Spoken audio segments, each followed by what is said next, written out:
1. O princípio do fenômeno, em sua aplicação à sociologia, pode ser expresso em duas proposições que, embora aparentemente contraditórias, estão intimamente relacionadas umas às outras pela unidade do pensamento. A primeira é que o homem é a única realidade da vida social, o que significa que todos os processos sociais ocorrem na consciência individual e só acontecem lá. Onde é ao mesmo tempo sua fonte e a razão suficiente de sua existência, o mundo social não vai além de seus limites porque é a única consciência. Não pode existir fora do homem, uma vez que o homem, como ser pensante, é a sua própria substância. Mas, ao mesmo tempo, a proposição oposta é colocada: a única realidade é o elemento social, o indivíduo sendo apenas uma sistematização acidental de fenômenos, uma ilusão proveniente do domínio preventivo, pois o que constitui nosso próprio eu, o que sentimos como a nós mesmos, é substância social, toda a nossa vida intelectual. Os estados psíquicos que estão sujeitos à ação de nossa percepção apresentam uma natureza puramente social, quanto à individualidade a que se opõe, como sendo apenas aquilo que constitui a matéria intuitiva para a ação de nossa percepção, dados de natureza emocional que servem às operações do pensamento, e que possuem para nós o valor de um fenômeno real apenas na medida em que são percebidos como objeto do pensamento. A aplicação desse princípio ao método sociológico consiste em saber encontrar em cada abstração social a face humana e compreender esse nó vital da realidade, cujas pulsações nos aparecem em formas aparentemente metafísicas a partir de categorias sociais. Dada qualquer forma social, como a propriedade, as leis de troca, a constituição política, o código de moral, esta forma, sendo de sua própria natureza a organização social de uma determinada realidade primordial humana, nos aparece, em seu caráter de abstração, como um produto derivado da vida coletiva. É necessário, portanto, em vez de considerar esses dados formais impondo-se ao homem em uma esfera alheia a ele, como tantas cópias de modelos metafísicos que estiveram adormecidos por séculos em razão impessoal, trazê-los de volta à sua expressão humana, penetrar em seu lado dinâmico, reconhecer o que é organizado e consolidado nas categorias econômicas e jurídicas dadas. É deste ponto de vista filosófico que desejamos analisar algumas das principais noções da teoria do materialismo histórico, o que pode, ao mesmo tempo, nos dar algumas indicações do fenomenalismo em sua aplicação aos problemas da história. 2. Primeiro de tudo, vamos começar com o problema mais importante: o que determina a organização social? O materialismo indica a categoria econômica dos fatos. Mas o que é essa categoria em si? Considerada no lado formal e estático, apresenta-se como a organização das relações de propriedade e troca, que encontra seu valor real apenas em sua expressão jurídica. Quanto ao lado dinâmico do organismo legal e econômico, quanto ao laboratório onde as formas são elaboradas e que está escondido sob elas, é a produção.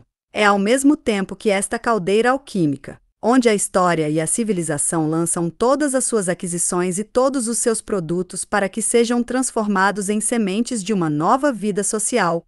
É lá, nas fábricas e nas usinas, nos sulcos dos campos, portanto, onde os homens reais se movem com suas necessidades e capacidades produtivas. Que esta fermentação social está sendo preparada sem interrupção,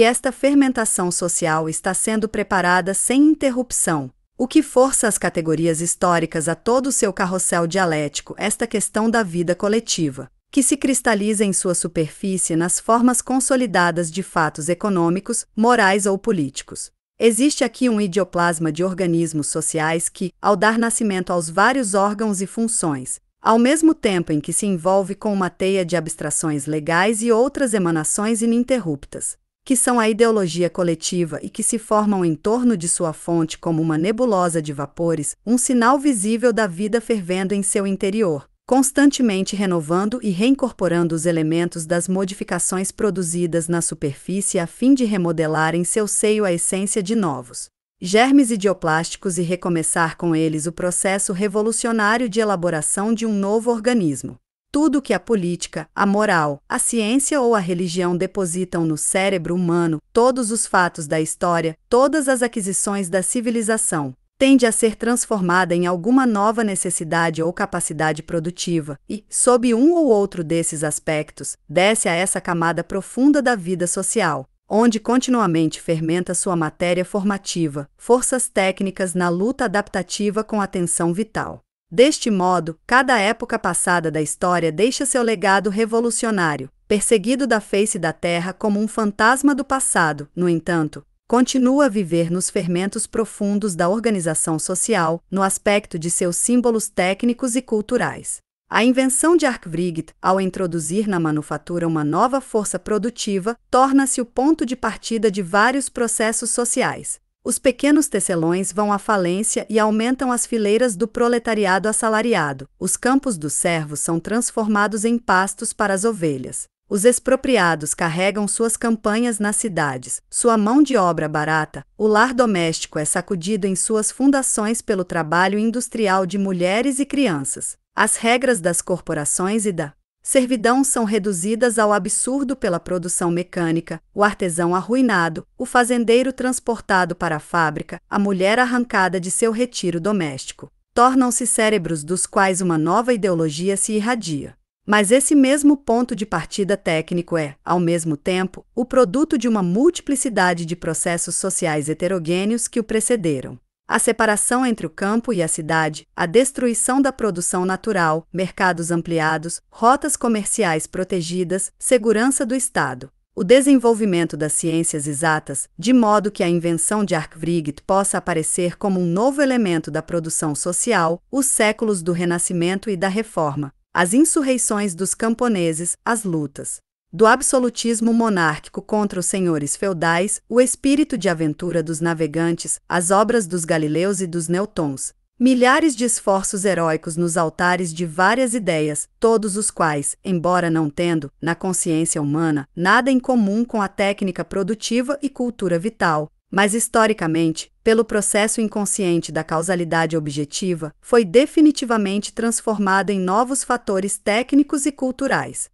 dos quais veio a produção mecânica. Pode-se dizer que depois de cada um desses processos que ocorreram na cena social, envolvendo elementos políticos, morais e científicos heterogêneos, sempre permaneceram alguns resíduos, novas capacidades produtivas e novas necessidades vitais, resíduo em fermentação, que, introduzindo-se sob este duplo aspecto nas profundezas da produção, transforma suas formas existentes e, assim, estende sua ação revolucionária a todas as áreas da vida social. 3. Mas de que maneira a produção transforma toda a organização social?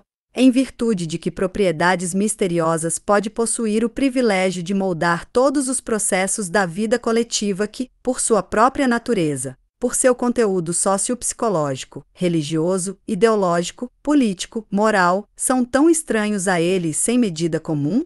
A resposta está no próprio método, que, considerando os fatos históricos em seu futuro, penetrando através das formas inanimadas das categorias econômicas e legais até este material da realidade vital da qual eles são formados, traz todas as abstrações sociais de volta à sua expressão humana. Apreciar o papel da produção como um fermento da vida social que penetra de maneiras invisíveis em todas as suas ramificações, alcançando a esfera mais ideológica. É necessário distinguir o lado organizado da produção daquilo que é organizado, a forma de sua matéria criativa. A forma de produção está inseparavelmente unida a todo o lado formal da vida social, como propriedade, troca, o Código Civil que regula as relações entre produtores, proprietários e consumidores, e não pode ser separado como um processo independente. Assim, por exemplo, a produção feudal, que em seu lado formal é apresentada como a instituição da posse censiva e cujo caráter é que o produtor, satisfazendo diretamente suas necessidades, dá ao dono a mais-valia na forma de produtos naturais. Também contém como elemento essencial o direito do usufrutuário e propriedade condicionada da terra com todo o seu aparato costumeiro e político, regulando as relações dos senhores e inquilinos. Despojado desses elementos legais, perde todo o seu significado histórico. Por outro lado, entretanto, a produção é apresentada como um material vital que condiciona e determina suas formas. A forma de produção não se baseia em um arcabouço abstrato da organização legal, sem código, nenhuma ideia legislativa poderia chamá-lo à vida por eles mesmos. O que está imediatamente abaixo e cuja influência o determina é a técnica social e a cultura que entram em certa relação de correlação no indivíduo humano, na forma de seu interesse vital. A técnica, como a totalidade das capacidades produtivas que a sociedade dispõe em um dado momento, sendo a expressão real das necessidades sociais, cria ao mesmo tempo e chama à vida sua expressão ideal em cérebros humanos, novas necessidades culturais, a cultura. Como a totalidade das necessidades vitais socializadas nos costumes, condicionando necessariamente a existência social de uma determinada técnica. Ainda assim extrai dela sua seiva vital, ambos são criados reciprocamente, esforçando. Se por entrar em um certo relacionamento definido um com o outro, e dessa adaptação mútua dos dois elementos fundamentais da vida social, capacidades e necessidades, as formas de produção aparecem imediatamente, como sua face organizada e explícita, em leis e instituições públicas. Não é menos óbvio que a busca mútua por esses dois elementos, tão essencialmente humanos e concretos como são as necessidades e as capacidades produtivas, sua tendência natural de constituir entre eles uma relação real sendo o processo primitivo e determinante da organização social. Não pode se desenvolver no campo supraindividual, coletivo e abstrato, só pode haver necessidades e capacidades onde existam cérebros e corações humanos reais. Onde está o ser vivo que deseja e produz, só nele, no indivíduo, essa realidade única, que sabe sofrer e pensar, pode formar o verdadeiro nó vibrante da vida entre a técnica e a cultura social, entre esses dois elementos, as necessidades e as capacidades, que, sendo a última transformação de todos os processos históricos a expressão comum de toda a heterogeneidade da vida social, formam, colocando-se em certa relação no corpo vivo do homem, o germe idioplástico do organismo social. Então, se considerarmos que o destino de cada processo histórico deve ser transformado em elementos técnicos ou culturais, porque cada um deles, embora expresso nos termos abstratos de uma coletividade social, ela definitivamente se realiza nos cérebros humanos concretos, despertando, necessariamente, certos desejos e esforços vitais. Se, além disso, notamos que esses elementos, produtos da história incorporados no interesse da vida individual, se acumulam imediatamente na forma de produção, como matéria formativa, porque o que resta no campo econômico, depois de ter descartado o seu lado jurídico, são apenas as formas técnicas e as necessidades culturais e que estas como aquelas, inseparavelmente unidas uns com as outras e buscando uma outra, embora de origem social, podem, não obstante, formar uma relação real entre elas somente onde as abstrações sociais são decompostas em suas concreções humanas. Se levarmos tudo isso em consideração, ficará claro que essa propriedade misteriosa, que faz da produção de riqueza o substrato fundamental e o núcleo formativo das organizações sociais, consiste nisso, é aqui, no campo dos processos econômicos, que as forças sociais se encontram e cooperam umas com as outras no homem vivo, onde recuperam sua fonte primitiva e seu verdadeiro ponto de apoio.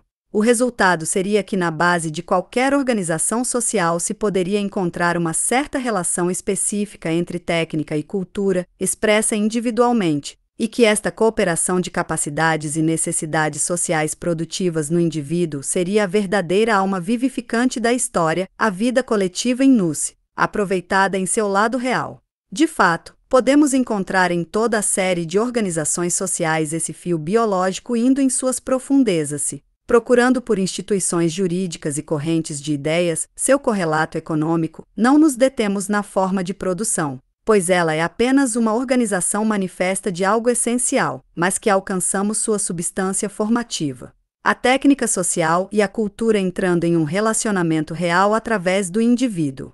Deste modo, a história da humanidade se desdobrará diante de nós como uma série de ciclos revolucionários, cada um dos quais, ao sair desse núcleo vivo, onde o relatório se baseia e passa pelos diversos processos econômicos, políticos e morais, retorna, ao final do dia, trazendo novos elementos técnicos e culturais, os últimos produtos dos processos realizados no palco público. vamos encontrar, por certos períodos, essa expressão individual adequada, que se concentra nela e determina a vida social organizada de cada época dada. 4. Na sociedade primitiva, gens, como um correlativo econômico de suas instituições consuetudinárias, direitos de propriedade comunal, democracia política, solidariedade tribal, culto ancestral, encontramos a comunidade de trabalho, a produção coletiva. Se, no entanto, desejamos atribuir a essa forma de produção a base fundamental das instituições gentias, cairíamos facilmente em um círculo vicioso, pois essa mesma comunidade de trabalho pode ser considerada como resultante do direito de propriedade comum e solidariedade familiar, já que não pode haver um tempo em que os homens tenham produzido de acordo com uma certa forma organizada de costumes sem conhecer ainda nenhuma lei de propriedade e sem laços morais que os unam. O trabalho comum pode, portanto, ser considerado como causa e efeito de todo o comunismo da vida das gentes antigas, já que um fato pertencente ao lado organizado da vida social nunca pode ser separado do todo e considerado no estado isolado. Devemos, portanto, buscar a causa determinante do lado oposto, nos fatores que imediatamente encontramos na forma de produção como matéria criativa, na técnica e nas necessidades desta sociedade, cuja relação mútua consiste no fato de que a faculdade produtiva do indivíduo é menor que a soma de sua subsistência. Segue-se que um Robinsonade era impossível, a unidade produtiva só poderia ser uma coletividade, e foi precisamente nessa relação do indivíduo com seu meio social que a causa determinante do comunismo primitivo foi implicada. Mas essas formas comunistas e a atmosfera moral da solidariedade tribal que os penetrou, sendo apenas a manifestação social organizada da mesma realidade individual vital, entram no movimento dialético próprio de cada organismo. A razão social da solidariedade interna da tribo era garantir a vida dos indivíduos, remediar a incapacidade do indivíduo por meio do comunismo costumeiro da comunidade, o comunismo, alcançando seu objetivo, ampliando assim as forças econômicas da sociedade gentia, a solidariedade moral fez novas conquistas culturais e técnicas. Quanto mais ele respondia ao seu problema vital, descartando a incapacidade do indivíduo em sua luta contra a natureza, e mais profundamente minava sua própria base vital, introduzindo em seu interior novas faculdades produtivas, novas necessidades adquiridas pelo gênio coletivo. Deste modo, o comunismo primitivo, ao realizar sua tarefa econômica, leva à sua contradição o indivíduo, graças ao desenvolvimento social de suas faculdades. Torna-se a unidade produtiva. A relação entre técnica e cultura é transformada de tal forma que a faculdade produtiva do indivíduo corresponde à soma de sua subsistência, possibilitando assim sua separação da coletividade, sua emancipação individual dos impedimentos da igualdade tribal, dos antigos preconceitos comunistas que, dadas as novas necessidades culturais, o despertar da força do individualismo, restringem e oprimem por sua codificação tradicional o livre desenvolvimento dos interesses vitais do homem. Nesse novo nó que se estabelece no indivíduo entre a técnica social e a cultura, enxerta-se uma nova organização da vida social. As comunas se desintegram em fazendas particulares, o trabalho individual isolado substitui o trabalho coletivo, a propriedade individual, com todos os seus atributos jurídicos, adquire uma expansão cada vez maior na economia social. Os objetos de utilidade e o recinto doméstico que se estende à terra arável e ao gado, e a forma de a posse de vida que o município concedeu ao indivíduo de maneira condicional durante as partições periódicas, passando à forma hereditária do jus utendi e abutendi. A partir dessas novas formas de vida social emana uma atmosfera moral que é a negação da velha solidariedade comunista. O individualismo econômico produz os antagonismos dos interesses privados, opõe o indivíduo à sociedade, introduzindo nas relações humanas o intermediário grosseiro que é o Estado. 5. Se agora percebemos que o individualismo econômico, a transmissão do papel de produtor da coletividade para o indivíduo, eram a condição indispensável para a primeira aparição das classes sociais e a exploração do trabalho, que foi apenas com a equalização das faculdades produtivas do indivíduo com o mínimo de suas necessidades culturais que a mais-valia poderia aparecer, uma fonte de bem-estar individual desconhecida e impossível nos tempos da cultura primitiva, então também veremos que a Fórmula técnica e cultural em que a capacidade produtiva do indivíduo é igual à soma de sua subsistência, a fórmula que é o produto do comunismo primitivo. O verdadeiro legado do espírito bárbaro de solidariedade tribal é ao mesmo tempo o substrato vital da escravidão. De fato, na organização da escravidão, em seu tipo de antiguidade clássica, encontraremos, desenvolvidas nas instituições sociais, todos os elementos envolvidos nessa relação de técnica com cultura. A sociedade antiga apresenta dois tipos de produção que constituem a espinha dorsal de sua história. A fonte das lutas de classes e das correntes de ideias que abalaram sua organização são elas, pequenas fazendas de camponeses livres com trabalho individual, ainda ligadas por alguns elos habituais da antiga comuna, e os grandes domínios da escravidão, ou com acento circunflexo, latifundia. Unidades econômicas autossuficientes, com a produção natural e o trabalho coletivo de massas de escravos produzindo.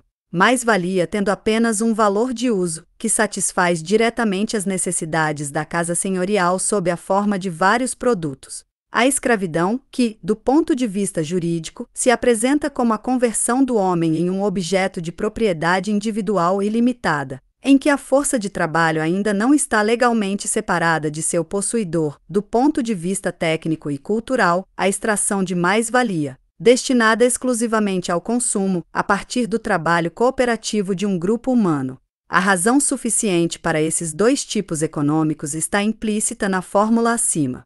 A faculdade produtiva do indivíduo, que é capaz de satisfazer as necessidades dele de vida, resulta que na cena pública aparecem pequenas fazendas privadas, a produção independente perto de uma lareira doméstica, mas o trabalho individual, estando na primeira fase de seu papel econômico independente, entregue pelas aquisições culturais do comunismo de sua cooperação coercitiva, ainda carrega com ele certos deveres morais para com o comunismo que o chamou para uma vida independente, ele ainda está sujeito aos costumes tradicionais que estabelecem uma certa vigilância e restrições econômicas por parte da comuna administrativa.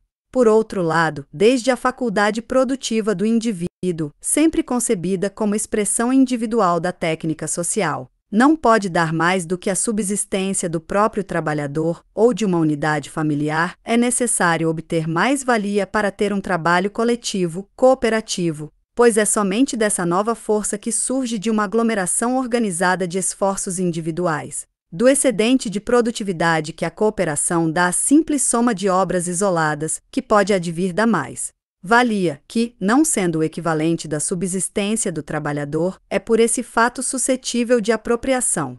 Devido a essa relação específica entre técnica e cultura, que não permite que a produtividade do indivíduo exceda o mínimo de suas próprias necessidades, o objeto de exploração só pode ser um grupo organizado de trabalhadores e, portanto, a necessidade de grandes propriedades com trabalho forçado e supervisionado, em uma palavra, o tipo de produção de escravidão. As fazendas de escravos, essas primeiras oficinas de mais-valia, concentrando nelas o maior desenvolvimento da vida social da antiguidade, sendo a base material de toda a civilização clássica, são ao mesmo tempo a fonte de um novo processo revolucionário que, como sempre, constitui um movimento dialético da história tendendo à negação de sua tese primitiva através da transformação de vários fenômenos sociais em elementos de técnica e cultura. Enquanto a pequena propriedade rural apenas nutria seus donos, não produzindo nada de novo para a história das sociedades, as grandes fazendas trabalhadas pelos escravos,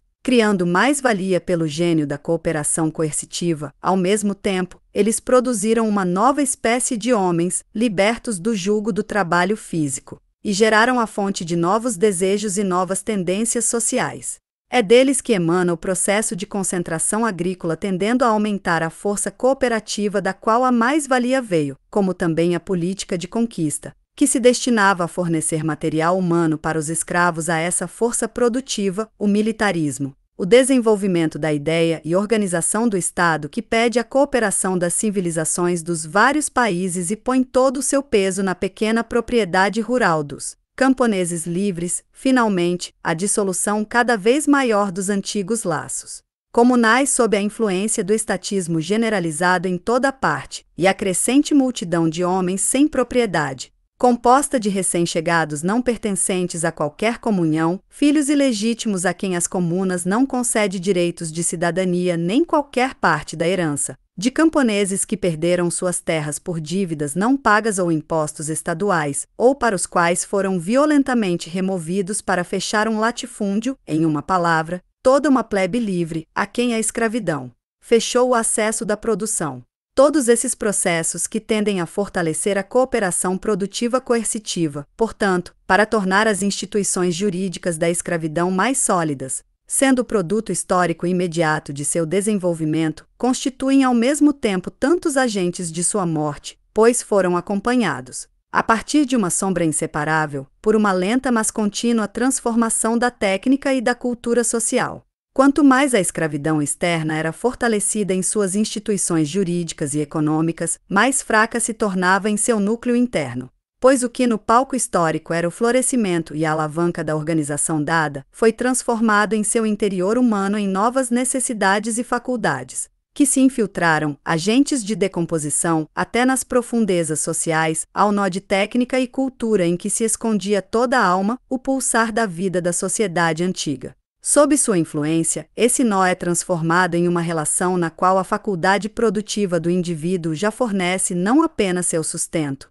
mas também uma certa mais-valia. A expressão individual da técnica social oferece aqui um caráter composto. Contém o equivalente da soma da subsistência do trabalhador e da mais-valia. Assim, a nova civilização, emanando da tese social da escravidão, transformando as condições dadas da produção de mais-valia, leva à sua antítese. Um trabalhador individual, graças ao desenvolvimento da técnica social, pode agora ser explorado. A pequena exploração, fertilizada com uma nova produtividade pelo gênio social, torna-se capaz de superar a reprodução estéril de si mesmo e de dar uma certa mais-valia.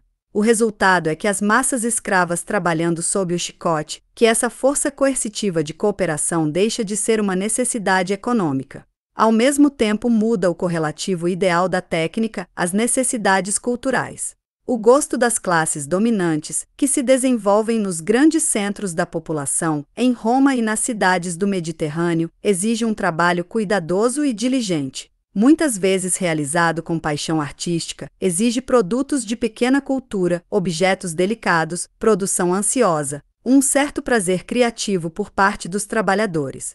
O trabalho escravo não poderia ter essas propriedades. 2. E, portanto, tornou-se um meio insuficiente para a cultura moderna, provocando, por outro lado, um protesto cada vez mais forte nas massas humanas oprimidas.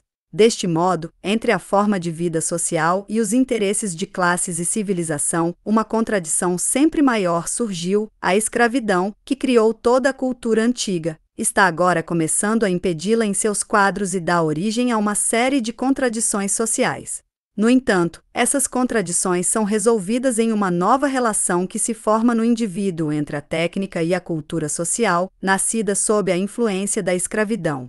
Com o aparecimento da mais-valia individual, quando a faculdade produtiva do indivíduo começa a dar mais do que a sua subsistência, a força da cooperação coercitiva perde o seu valor social, a única base da civilização, e com isso também a escravidão, sua expressão legal. Os grandes latifúndios, as áreas de produção coletiva, são divididos em pequenas ocupações sensórias. A pequena produção afasta a grande. O escravo que, trabalhando em grupo sob o chicote do supervisor, foi despojado de todos os atributos sociais do homem e não tinha importância como unidade produtiva. Tornou-se inquilino, um colono, torna-se um trabalhador autônomo, adquire uma casa e um lar doméstico, entra em posse dos atributos morais da humanidade. As formas econômicas da escravidão não mudam sozinhas com o advento da mais-valia individual, mas também toda sua ideologia é modificada. Os escravos recebem a posse de uma alma e o título humano, certos direitos de propriedade e direitos pessoais, dos quais o cristianismo é a expressão moral. Posse sensiva, esta nova forma de produção, correspondente à mais-valia individual e ao mesmo tempo o foco de uma nova ideologia social, torna-se o centro de cristalização para um sistema completamente diferente. Por um lado, suprime a classe dos plebeus, dando-lhes livre acesso à produção; por outro lado, dá aos pequenos proprietários de terras, as comunas rurais, A possibilidade de sair desta difícil situação em que o militarismo e a opressão dos senhores os colocaram e que, pela troca do título de dono livre contra o de dono de escravos, pela venda de uma perigosa liberdade ao preço de um empregador e uma vida tranquila adquirida por uma realeza. Deste modo, a antiga diferenciação da sociedade é transformada num aglomerado de posses homogêneas, cada uma das quais, dada a exploração natural, constitui um todo econômico autossuficiente, uma unidade independente de produção e consumo, e como antes da cooperação coercitiva, o trabalho coletivo dos grupos de escravos era a base da civilização e do Estado, esse papel pertence agora à mais-valia individual, ao senso do pequeno poder camponês ou burguês.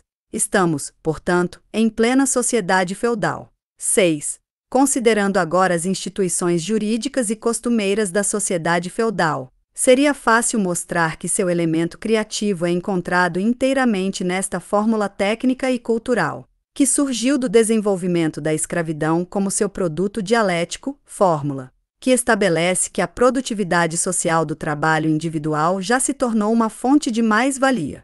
Assim, a posse sensiva é o átomo econômico real da sociedade feudal, vamos encontrá-la em toda parte, como base real de toda a organização e ideologia do feudalismo. Até o século XI reina universalmente e em sua forma pura, sem ser muito diferenciada em suas variedades rurais e urbanas. Mais tarde, sob a influência da divisão social do trabalho e do gradual desaparecimento da produção natural, ela é transformada em oficina de artesãos ou parcialmente oculta nas fazendas senhoriais para a tarefa, no entanto, ainda mantém seu caráter essencial.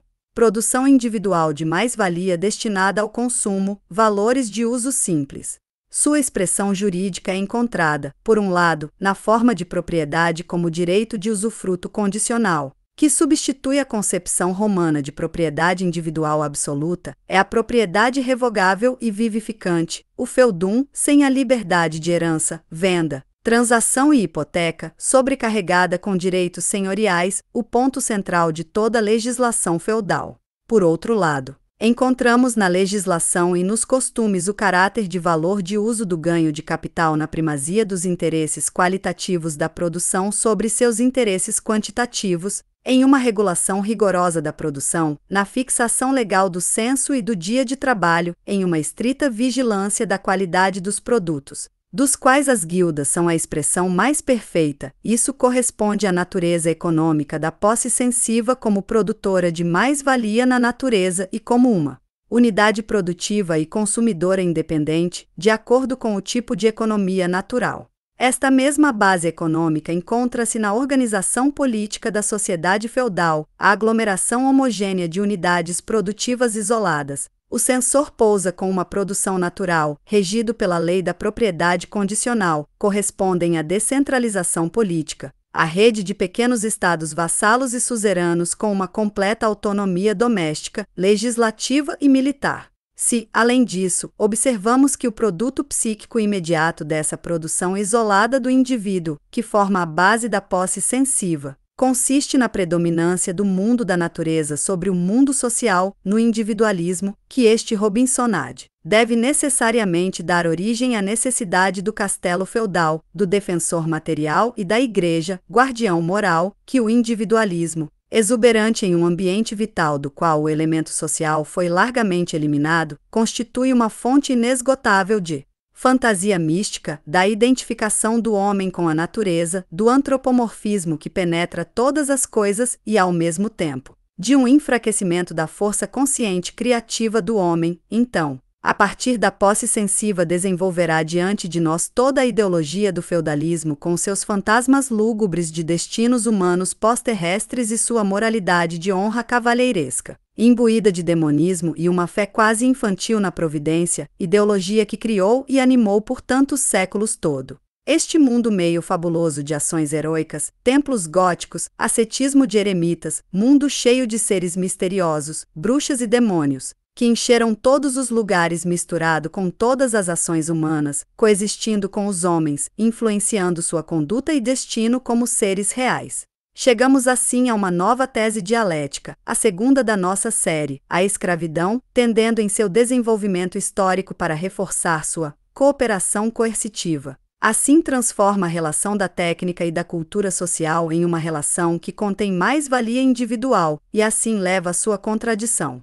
Para este novo nó formado no indivíduo entre técnica e cultura social, produz a ideologia e política da escravidão, tornando o trabalho individual capaz de produzir mais-valia, torna-se o núcleo da organização de um novo mundo, o feudalismo.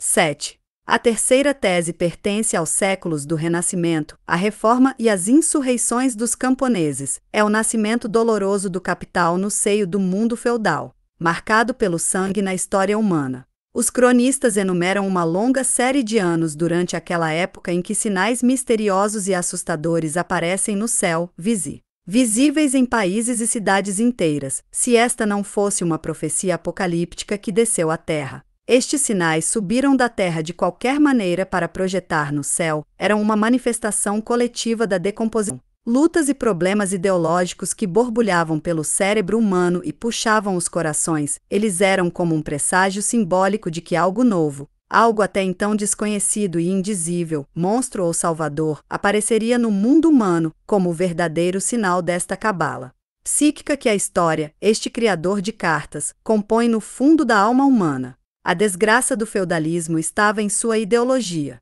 O cavalheirismo e a igreja constituíam o único elo social para a aglomeração de organismos produtivos homogêneos e isolados. Ao extrair deles sua força moral e econômica, o cavalheirismo e a igreja foram, ao mesmo tempo, graças ao seu caráter social, os pioneiros dos modos pérfidos de troca comercial, unindo as concepções dos diferentes cantos do mundo feudal para as suas culturas. Sob sua proteção, as cidades se desenvolvem, em torno das igrejas e dos castelos, formam-se as sementes dos mercados, que se reduzem às modestas dimensões de um comércio de caravanas que transporta mercadorias raras e luxuosas. No entanto, a ação das cidades, como focos únicos de uma vida coletiva, como pontos de contato entre as aldeias feudais economicamente fechadas e individualizadas, torna-se cada vez mais revolucionária à medida que esse contato se desenvolve, o que fortalece o elemento social e dá à luz, ao mesmo tempo, as sementes de uma nova cultura. Balançadas e cultivadas à sombra das catedrais góticas e dos castelos feudais, as cidades entram, ou melhor, por esse mesmo fato, no antagonismo político com elas. Este é o primeiro embate entre o novo espírito social e o individualismo feudal, é a luta de muitos anos pelas cartas comunais. A conquista de cartas dá um novo ímpeto ao desenvolvimento, a substituição do antigo Código Comunitário por uma nova legislação dos ofícios, adaptada aos interesses do mercado, contribui para o desenvolvimento do intercâmbio e o alargamento das relações comerciais. A liberdade política e a democracia dos artesãos, depois do derrube da hegemonia do patriciado urbano, atraem às cidades grande parte do povo do campo, fugindo da opressão dos senhores. Como resultado, as terras comunais das cidades, almens, compartilhadas entre os recém-chegados, diminuem cada vez mais à medida que a cidade cresce e se desenvolve. Sem almens comunal, a produção agrícola torna-se impossível, e a população das cidades finalmente a renuncia, dedicando-se exclusivamente à indústria e ao comércio, a qual também é impulsionada pela ampliação do intercâmbio. O primeiro golpe é, portanto, suportado pela economia natural, a divisão social do trabalho é entre o campo e a cidade. A segunda arma que o feudalismo combateu em seu próprio seio contra si mesma é sua alma cavalheiresca e religiosa, que, continuamente alimentada por todo o ambiente vital, manifesta-se no final do século XI pelo movimento coletivo das Cruzadas. As tropas de cavaleiros que saíam de seus castelos para entregar o túmulo de Cristo não suspeitaram nem por um momento que deviam trazer de volta as sementes da morte e da ruína, que, defendendo a fé armados do poder feudal, trariam de volta a decadência do feudalismo e da fé. Isso aconteceu, no entanto. Nos passos dos cruzados, como seus espíritos malignos, partiram caravanas de mercadores. Esse movimento, que, do lado ideológico, era a expressão do fanatismo cavalheiresco, da imaginação supersticiosa desenvolvida pelo individualismo da vida, foi ao mesmo tempo o rompimento das barreiras que guardavam a cultura doméstica dos países feudais. Isso resultou não só em um grande desenvolvimento do comércio, graças ao conhecimento de novas estradas e novos países, e o estabelecimento de relações comerciais com as cidades do Oriente, mas também a aquisição de novos gostos e necessidades de vida. O conhecimento de uma série de novos produtos, em uma palavra, o desenvolvimento e a transformação do modo de vida. Através dos cruzados, a população aprende o uso de cana-de-açúcar, arroz, algodão, tecidos de seda de Antioquia e Tiro, veludo e musselina, tapetes da Pérsia e uma quantidade de outros objetos, cada qual, aparentemente inerte, não obstante, possui seu elemento psíquico como objeto de utilidade. Lenta e imperceptivelmente, entra na alma do homem feudal como uma revelação de um mundo desconhecido, de novas maneiras e desejos. O movimento comercial entre as cidades europeias e o Oriente adquire uma importância social, e à margem do Mediterrâneo se formam vários focos de intercâmbio universal. Ao mesmo tempo, os meios de comunicação terrestre e marítima estão sendo aperfeiçoados, poderosos ânsios de comerciantes estão sendo organizados, e a mercadoria pode então circular nos países feudais com segurança e conveniência cada vez maiores. A economia natural recebe seu golpe final. Os senhores feudais não estão mais satisfeitos com os produtos de seus servos, seus gostos e necessidades excedem em muito a produção bruta dos camponeses. O próprio camponês prefere adquirir no mercado os produtos das cidades, bonitos e sólidos, do que produzi-los ele mesmo, tanto mais que a comunicação facilitada e o maior movimento comercial possibilitam que todos os municípios o adquiram. A produção do campo é especializada e torna-se exclusivamente agrícola. As cidades desistiram da agricultura desde que o afluxo de pessoas as privou de terras comunais. Por isso, a independência econômica dos municípios desaparece completamente. O camponês e o burguês deixam de ser autossuficientes, tornam-se produtores parciais e são obrigados a trocar uma grande parte de seus produtos no mercado. Troca e dinheiro, portanto, caem na categoria de necessidades sociais e itens de luxo se estendem a todos os produtos. Este evento é uma época. Tirando a sociedade das canetas, introduzindo-a num grande mercado, ela transforma de baixo para cima relações de classe, interesses e costumes, o caráter de produção e exploração.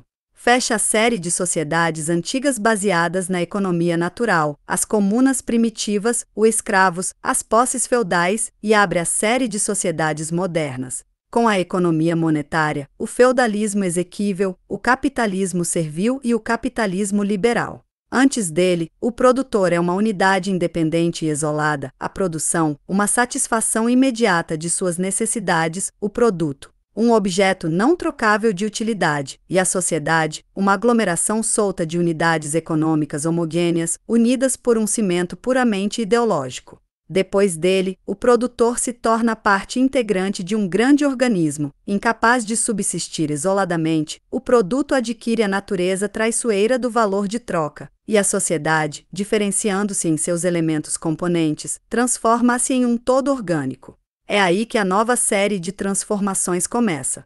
Assim que a comuna rural cessa toda a produção industrial, e que o senhor satisfaz no mercado da cidade a maior parte de suas necessidades, a mais-valia feudal toma a forma de dinheiro. O senhor, desprezando os produtos brutos de seus inquilinos, exige em seu lugar e coloca dinheiro, a fim de poder comprar os produtos das cidades e do estrangeiro. Exige cada vez mais, à medida que suas necessidades culturais crescem em contato com as riquezas do mercado.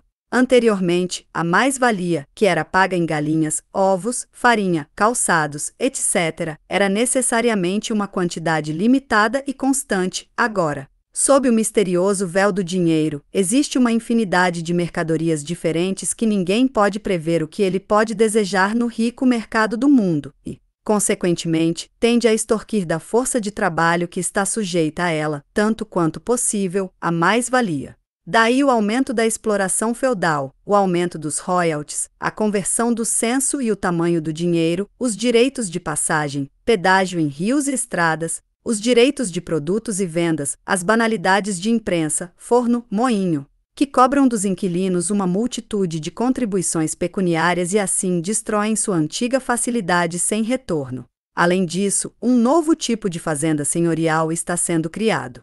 As transformações realizadas exigem a grande cultura agrícola.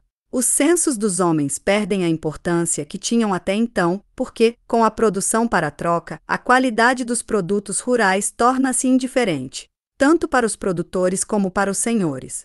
No entanto, em termos da quantidade de produtos, as pequenas fazendas dão lugar às maiores, e a pequena exportação de comida camponesa é menos vantajosa para o mercado do que as exportações no atacado.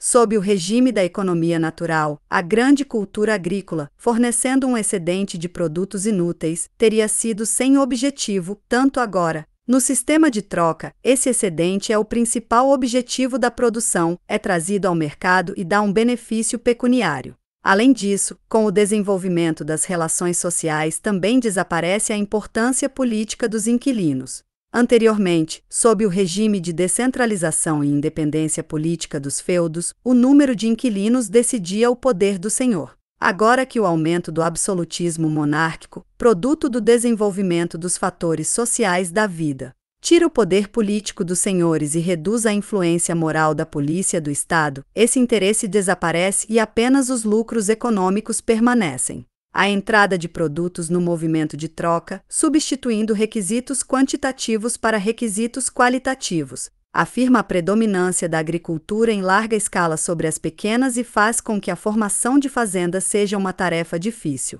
Este processo começa com a violência social, o roubo universal da terra dos camponeses, pela anexação em massa de todas as recompensas e mandatos censitários às fazendas senhoriais.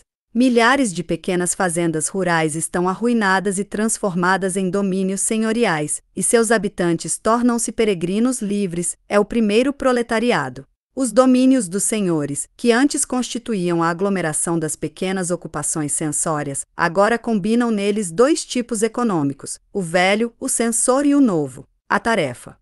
Em uma parte dos campos os chalés dos camponeses desaparecem, eles são transformados em uma grande fazenda, a outra parte permanece no estado antigo. Mas para os inquilinos que estão estabelecidos há uma nova obrigação, a tarefa na terra senhorial. As receitas do senhor agora são duplas, algumas estão fluindo na forma de impostos e contribuições pecuniárias. Ele obtém os outros através da venda no mercado dos produtos de sua própria exploração. A supressão de comunas é um fato geral na Europa. Para os camponeses, foi a ruína, a destruição da parte mais importante de sua exploração, a criação de gado. Agora eles são obrigados a pagar separadamente o direito de pastar, o direito de levar madeira, feno, bolotas.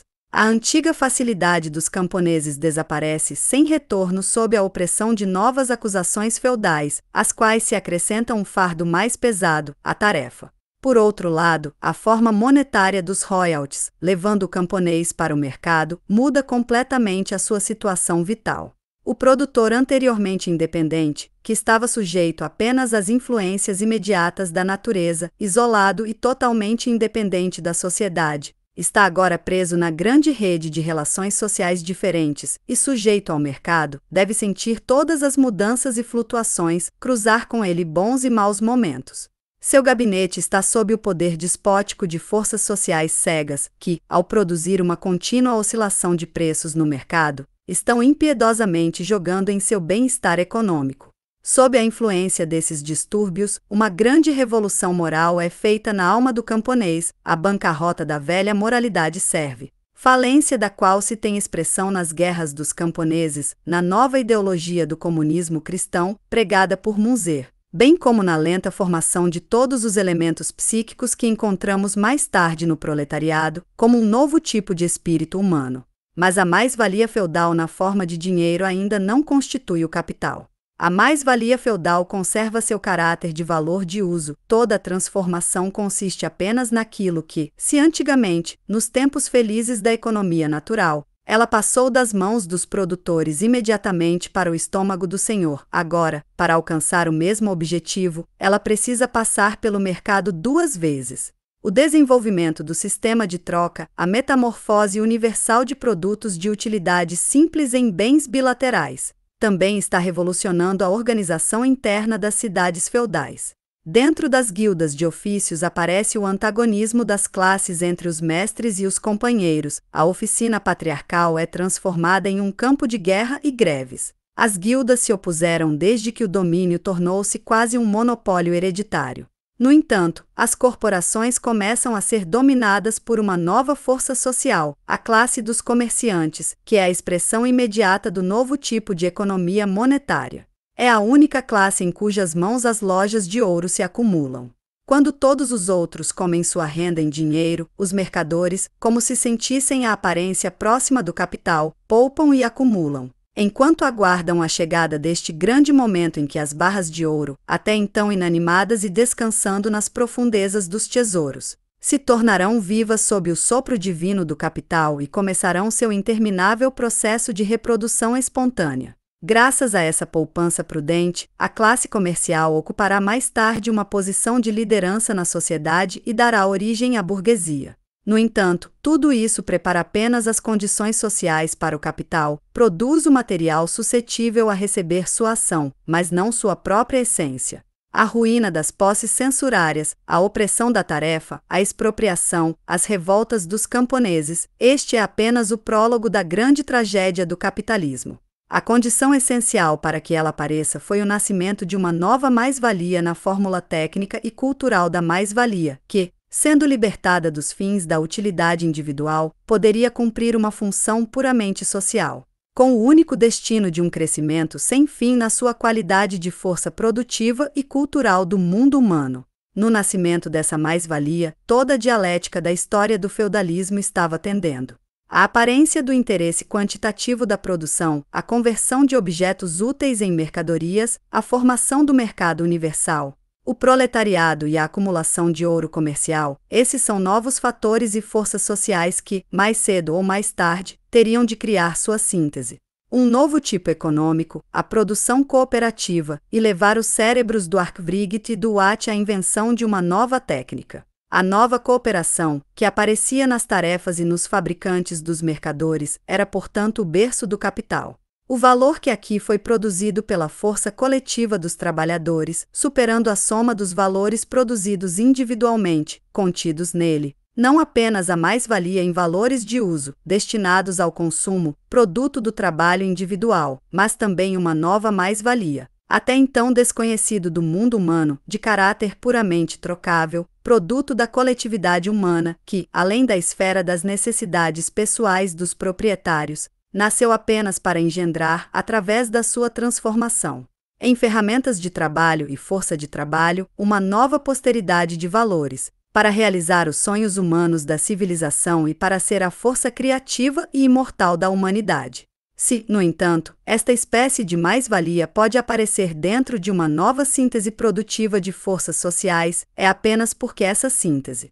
realizada em fábricas e fazendas, transformando o produtor isolado e integral em um colaborador parcial de uma cooperação baseada na divisão do trabalho, colocando-o diretamente em contato com o gênio inventivo da técnica e da cultura social, aumenta ao mesmo tempo a faculdade produtiva do indivíduo. Agora, com o aparecimento desta nova mais-valia no trabalho individual, uma nova alma vivificante penetra nas riquezas do mundo feudal e as transforma no capital. O feudalismo, portanto, leva à sua negação, e isso através de sua própria ideologia.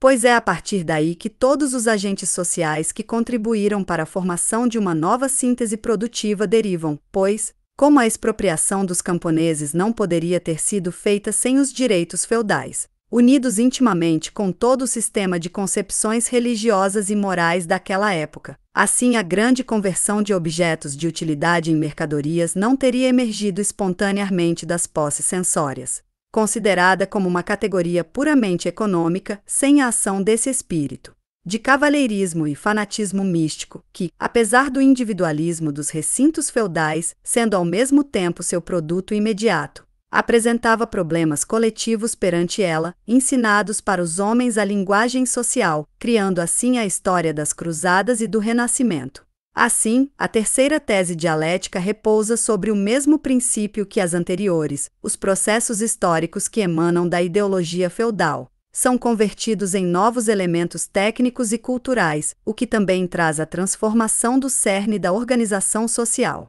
Na fórmula técnica e cultural do feudalismo, a faculdade produtiva do indivíduo igual à subsistência do indivíduo mais a mais-valia, há duas mudanças.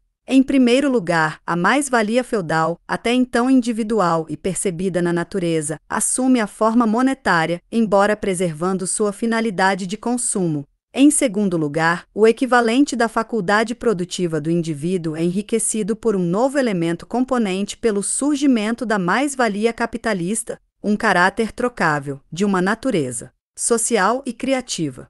Portanto, a relação entre técnica e cultura social no indivíduo humano muda sua antiga fórmula para uma nova. A faculdade produtiva do indivíduo igual à subsistência do indivíduo mais a mais-valia feudal mais a mais-valia capitalista, e essa nova fórmula constitui o núcleo da organização capitalista. 3. 8.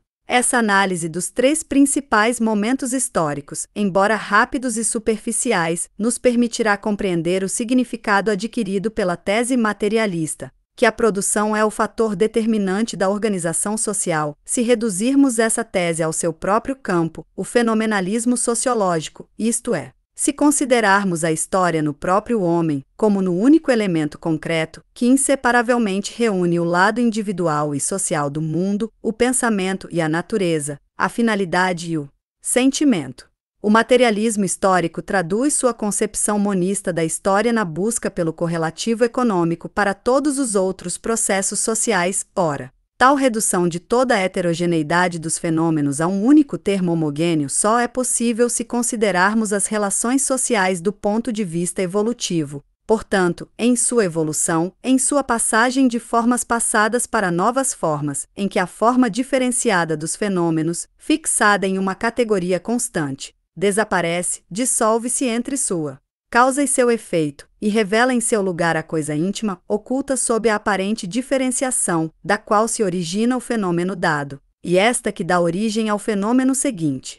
Mas então, veremos facilmente que os fatores econômicos, como todos os outros, não podem ser desviados de toda a vida social como uma causa determinante. Se toda a política e ideologia da sociedade podem ser consideradas como superestruturas das relações econômicas, como um resultado imediato de sua influência latente sobre os cérebros humanos, não é menos verdade que todos os processos econômicos também têm suas causas em vida social, e devem ser considerados como resultado da política e ideologia da época anterior. Ao afirmar que eles são uma força formativa para a organização jurídica e a ideologia social, não podemos, no entanto, esquecer que eles mesmos são apenas um componente no todo sintético da ordem dada, que, sendo relações econômicas, são por isso mesmo relações jurídicas, e necessariamente supõem uma certa atmosfera ideológica adaptada a elas e já existente. Entramos, assim, em um círculo vicioso de raciocínio, no qual o mesmo fator exerce ao mesmo tempo duas funções que se excluem mutuamente na aparência. Às vezes como um resultado organizado de toda a vida social, às vezes como um elemento determinante dessa vida.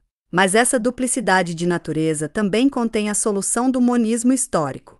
Se levarmos em consideração que na forma de produção é imediatamente encontrada a essência de todos os processos sociais, transmutados em elementos de técnica e cultura. Essa produção, que em sua parte formal pertence à síntese do organismo social e, como tal, não pode ser considerada como sua causa determinante. Ao lado de seu conteúdo, que organiza suas formas, nada mais é que as forças produtivas e as necessidades da sociedade que se buscam no indivíduo, formando nele, no homem vivo, esse nó sócio-individual, cujas transformações estudamos nas teses da dialética da história. Nesse nó se realiza não apenas a unidade do indivíduo e seu meio social, mas também a gênese comum de toda a heterogeneidade dos fatos históricos. No primeiro sentido, como um termo comum para o indivíduo e seu meio social, expressa a totalidade da organização social reduzida ao seu concreto humano, a história refletida no indivíduo, no ponto real desses processos, e, por isso, pode ser corretamente considerado o último, o menor elemento da vida social, como o verdadeiro átomo sociológico.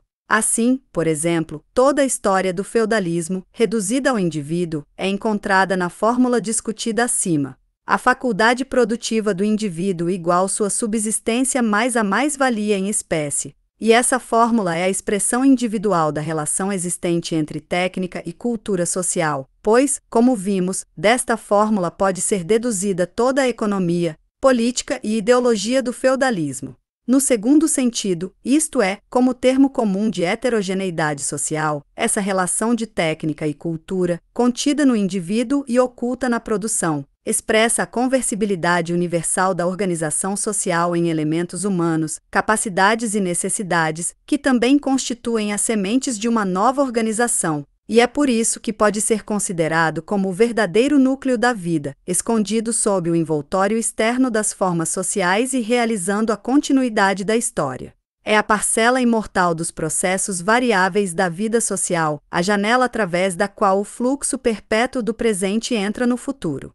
Pois, se nenhuma época histórica, nenhuma ordem social deixa o mundo sem posteridade, deixando na Terra uma lousa limpa para seu sucessor, mas se, ao contrário, cada um está sempre prenhe de uma nova ordem, que sai de seu próprio ventre na forma de sua negação, é porque toda a vida do mundo que vai embora não só acontece no palco público, mas também imprime seus personagens a esse nó sócio individual, onde todas as aquisições da história são encontradas e que ao mesmo tempo serve como um núcleo para a organização do novo mundo. Chegamos, assim, ao princípio do fenômeno sociológico, a vida social reduzida a seu concretum humano. A objetividade econômica, que o materialismo histórico considera o substrato da história, é transformada, sob a influência do método fenomenalista, em elementos de natureza puramente psíquica, capacidades e necessidades, que reúnem neles o lado individual e social do mundo humano em um verdadeiro nó psicológico, que se forma entre o indivíduo e seu meio social e que constitui o menor elemento da vida coletiva. Segunda. 9. De acordo com isso, também muda o papel histórico da ação humana consciente, o papel do homem como um ser pensante nos problemas da evolução social. Os teóricos do materialismo histórico, não vendo o caráter fenomenalista dessas relações materiais, que constituem uma espécie de alma impessoal da história, tendem a considerar a consciência humana, a ideia, como epifenômeno no grande processo de transformações sociais. Como uma reflexão ideológica desprovida de força criativa, dessa materialidade apenas real, que realiza tudo por si mesma, sem qualquer ajuda. Para resolver esta questão, voltemo-nos para a análise da quarta tese dialética, que se apresenta na série, e que pertence ao socialismo. Em nenhum lugar essa rivalidade entre o fatalismo das relações materiais se manifesta tão visivelmente quanto cobrando em seus ombros ásperos todo o futuro da humanidade, e a ideia que, parecendo não prestar atenção a este colosso elementar, une legiões inteiras de almas humanas para a ação finalista, chama-os a uma luta consciente pelo ideal do mundo nascente. O capital, como o funcionamento social dessa mais-valia, que já não tem como objeto o uso individual, possui, por sua própria essência, uma tendência à acumulação infinita das forças produtivas da sociedade. Essa tendência manifesta-se externamente em dois processos que dão origem, entre eles, a uma contradição econômica. Por um lado, a expropriação, a ruína da pequena indústria e a pequena propriedade, ampliando a esfera da força de trabalho submetida ao capital, diminuindo assim a demanda cultural da sociedade, sua capacidade de consumo. Por outro lado, o capital, concentrado pela competição do mercado em centros produtivos sempre mais poderosos, aperfeiçoa a técnica social, de acordo com a esfera universal de sua ação, de modo que o trabalho humano é cada vez mais substituído pelo automatismo mecânico. E a capacidade e o poder de compra do mercado mundial diminuem à medida que o exército de reserva do proletariado cresce. Como resultado, a extensão da esfera produtiva do mercado se opõe ao estreitamento de sua esfera consumidora e o indivíduo sendo, como força de trabalho, engajado no grande organismo produtivo da sociedade, é ao mesmo tempo oprimido por ele em todas as suas necessidades culturais. E ainda mais porque a riqueza do ambiente social desenvolve ainda mais essas necessidades. Dessa contradição fundamental procede toda uma série de antagonismos sociais, ocultos ou visíveis à consciência humana, que dão às instituições capitalistas um caráter de bipolaridade, como que para mostrar que são colocadas entre dois mundos mutuamente exclusivos. A produção dirigida para fins de lucro privado é, não obstante, de natureza social, tanto em sua técnica quanto em sua adaptação às necessidades de um mercado universal. O capital pessoal e privado, operando com base no princípio da livre concorrência, aglutina-se no capital impessoal, formando ao mesmo tempo um novo tipo de organização produtiva, os cartéis e os sindicatos, que, unindo em seu meio todas as fases de uma determinada indústria, desde a extração da matéria-prima até a venda a varejo de objetos de utilidade, elas também cumprem o papel de reguladores do mercado. Mas diante das gigantescas forças sociais que se acumulam no capital, deixando sua marca em toda situação vital do homem, a importância do trabalho individual está desaparecendo cada vez mais, e o individualismo econômico, que serve de base para o capitalismo, está se tornando cada vez menos compatível com suas tendências. Todos esses processos, embora se oponham à consciência por seu caráter objetivo, contêm um elemento humano por excelência, a força de trabalho do homem que, na esfera de ação do capital, adquire atributos específicos, transformada em mercadoria torna-se o equivalente trocável da vida humana, passando ao mesmo tempo no domínio social e, concentrando nela todos os interesses vitais de seu possuidor, preserva seu valor apenas como elemento da grande coletividade produtiva, pois, dada a técnica e a cultura capitalista, perde a faculdade de funcionar isoladamente, é despojada de seu caráter individual. Como resultado desse duplo vínculo entre a força de trabalho do indivíduo e o organismo social, todas as contradições do mercado que ocorrem no campo das relações materiais do capitalismo são imediatamente traduzidas para uma linguagem individual, a da miséria e da exploração. A produtividade social, subjugada pelo capital privado, operando com base na exploração do trabalho humano, não pode cumprir seus objetivos, que são encontrados na cultura social como sua única razão de ser e, assim, perdendo sua tarefa civilizadora, perdendo o caráter de finalidade como resultado de seu antagonismo artificial com necessidades sociais, antagonismo no qual leva o interesse privado. Ela se volta contra o indivíduo humano, na forma de exploração industrial, expropriação, crises crônicas e essa chance cega do mercado, que cerca o homem por todos os lados, como um novo elemento cósmico, brutal e indomável.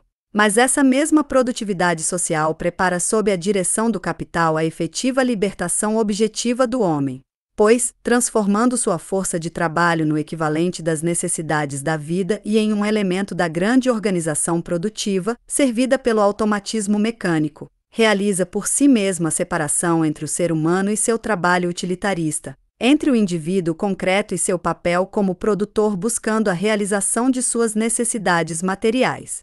O elemento produtivo da vida individual, que é também o equivalente da cultura material do indivíduo, é transportado inteiramente para a organização social e, como ocorre essa socialização do trabalho individual, seu valor expressa o tempo de trabalho, isto é, como uma soma indispensável dos esforços humanos, tendendo ao infinitamente pequeno, enquanto seu valor expresso em produtos, como o equivalente material desses esforços, está aumentando, pois a organização social do trabalho é necessariamente acompanhada pelo aparecimento de forças técnicas colossais adormecidas no gênio da sociedade. Dessa forma, toda a preocupação com a existência material do indivíduo tende a se referir exclusivamente à síntese social e o próprio indivíduo, à custa da socialização de um pequeno elemento de sua vida, surge desta síntese como um ser perfeitamente livre, o trabalho utilitarista, passando para a organização inconsciente da sociedade, liberta de seu jugo opressivo a consciência do homem. Assim, no nó sócio individual, oculto no fundo da ordem capitalista como seu último elemento, realiza-se o processo da emancipação objetiva do indivíduo humano, processo que, na esfera pública, resulta em um drama de miséria, luta de classes e exploração. As contradições econômicas, nascidas em meio às dores humanas, se preparam no núcleo imperceptível da vida social, como que para recompensar as dores infligidas. O nascimento do novo mundo, o reino do homem libertado do jugo da coisa, a realização do maravilhoso sonho que a humanidade uma vez concebeu, no tempo de Tibério na terra da Galileia, então, era filho de um simples carpinteiro, que lhe revelava seus sonhos divinos do homem livre das cadeias do trabalho e das preocupações cotidianas. Vivendo como os lírios dos campos, nas delícias do mundo procurando por tesouros imperecíveis de amor e beleza, agora é a própria história que revela à humanidade que, em seu próprio ventre, o sonho das eras passadas já está começando a se realizar, que ali, nas profundezas de sua vida desorganizada pelo sofrimento humano, O novo mundo do homem libertado já está sendo formado em seu germe material. 10. Para este processo de transformação objetiva, que ocorre no nó sócio-individual contemporâneo, corresponde o processo consciente da emancipação do homem, a ideologia do socialismo. É aqui que poderemos ver a relação entre a ideia e a objetividade social. O centro de gravidade da ideologia do socialismo é o comunismo, considerado do ponto de vista de suas tendências históricas, isto é, em correlação com o processo econômico do qual é o representante ideológico. O comunismo apresenta um duplo caráter. Do ponto de vista objetivo, é a organização social do trabalho com o objetivo de alcançar o máximo de produtos com o mínimo de trabalho individual. Do ponto de vista subjetivo, é o desaparecimento dos antagonismos entre os homens, entre o indivíduo e a sociedade, a culminação do egoísmo e do altruísmo à sua identidade natural, pela remoção de obstáculos objetivos que trouxe conflito para a alma humana e social de sua natureza.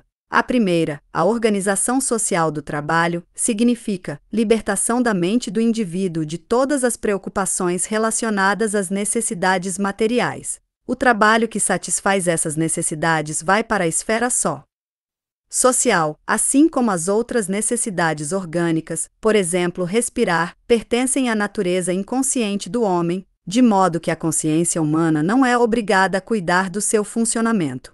Tal natureza para o indivíduo, preocupado com todas as suas necessidades, exigindo o mínimo de sua participação pessoal, será a produção socialmente organizada. Assim como hoje a organização pelo Estado de postos e ferrovias entrega ao indivíduo de toda a massa de esforço que ele deveria empreender para se comunicar com seus semelhantes. Da mesma forma, no futuro comunista, a produção socialmente organizada livrará o indivíduo da luta pela vida e da preocupação com o pão cotidiano, e com isso, espalhará as asas do gênio humano e abrirá ao homem o livre acesso de riquezas da vida espiritual. A sociedade, considerada deste ponto de vista, aparece assim como um ambiente natural que provê a vida do indivíduo. Isso corresponde à evolução psíquica do homem, que consiste no fato de que uma grande quantidade de ações vitais, de processos psíquicos, passa para o inconsciente, entregando o espírito para a conquista de esferas superiores para sua atividade. Considerado do ponto de vista subjetivo, isto é, a partir da expressão que assume na consciência humana, o comunismo significa o acordo dos meus interesses vitais com os dos outros, a dependência do meu bem-estar e minha melhora com o bem-estar e desenvolvimento de meus concidadãos. Por consequência, o desaparecimento do egoísmo como a oposição de minhas necessidades às necessidades dos outros e, do altruísmo, como a oposição das necessidades dos outros à minha e, em seu lugar, a formação de uma nova síntese desses dois sentimentos, em que ambos perdem seu próprio caráter pela supressão de seu antagonismo, a síntese de uma fraternidade social, um novo amor, que não exigiria nem o sacrifício de mim mesmo pelos outros, nem a restrição e a violação de meus sentimentos pessoais, nem o sacrifício do bem alheio pelo meu. Estaria livre de qualquer autoridade de deveres formais, seria um ato bondade pura. 4. Portanto, pode-se considerar que a propriedade comum ou a negação da presente ordem, a fusão do indivíduo com a sociedade em todo o campo da vida externa, sendo o objetivo econômico do socialismo, é ao mesmo tempo seu meio revolucionário para a total emancipação do homem. Para cada transformação externa da vida social, toda transformação das formas de sua organização deve ser encontrada no elemento real da sociedade, no indivíduo humano, onde tem apenas um valor moral. Considerado deste lado, o comunismo apresenta-se como a solução dessa luta secular que o ser humano entrega ao mundo exterior, o indivíduo à comunidade. Isso pode ser formulado em 3 postulados morais, que expressam a mesma relação do indivíduo com seu meio social sob o regime das formas comunistas de vida. Primeiro, a libertação do homem do jugo das coisas, porque toda a preocupação com as condições materiais da vida passa para a sociedade e, consequentemente, a satisfação das necessidades vitais ocupa um lugar mínimo na consciência humana, embora socialmente um trabalho enorme seja dedicado a este objetivo.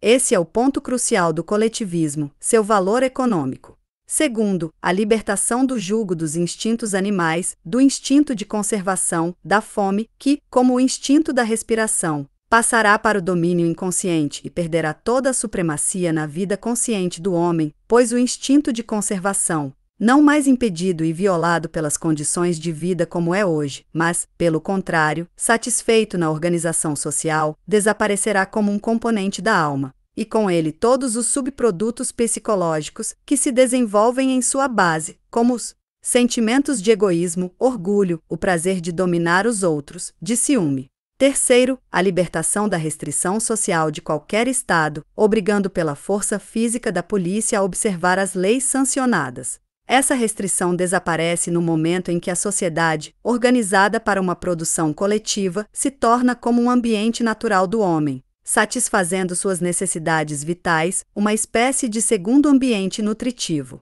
O estado reduzido à organização produtiva é suprimido. 5. O que resta é a unidade natural dos indivíduos que se manifesta psicologicamente em atos de solidariedade e fraternidade.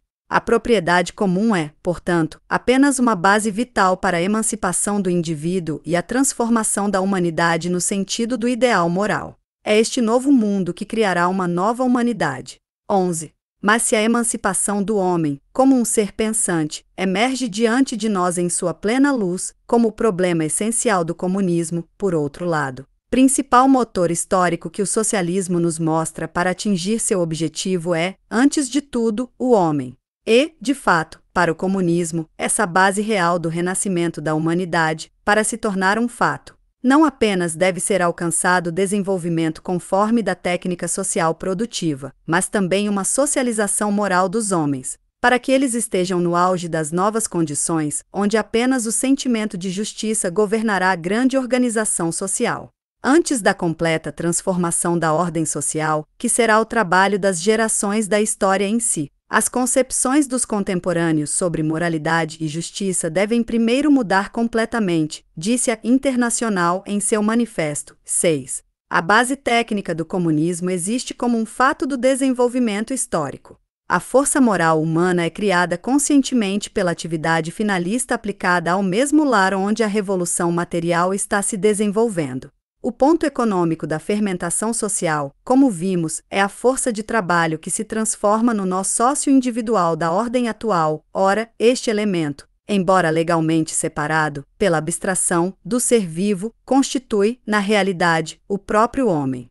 O ponto da revolução econômica é, portanto, ao mesmo tempo, o ponto sensível e consciente da história e, como tal, é provável que receba a ação finalista da ideia. A força de trabalho em sua realidade concreta é o proletariado.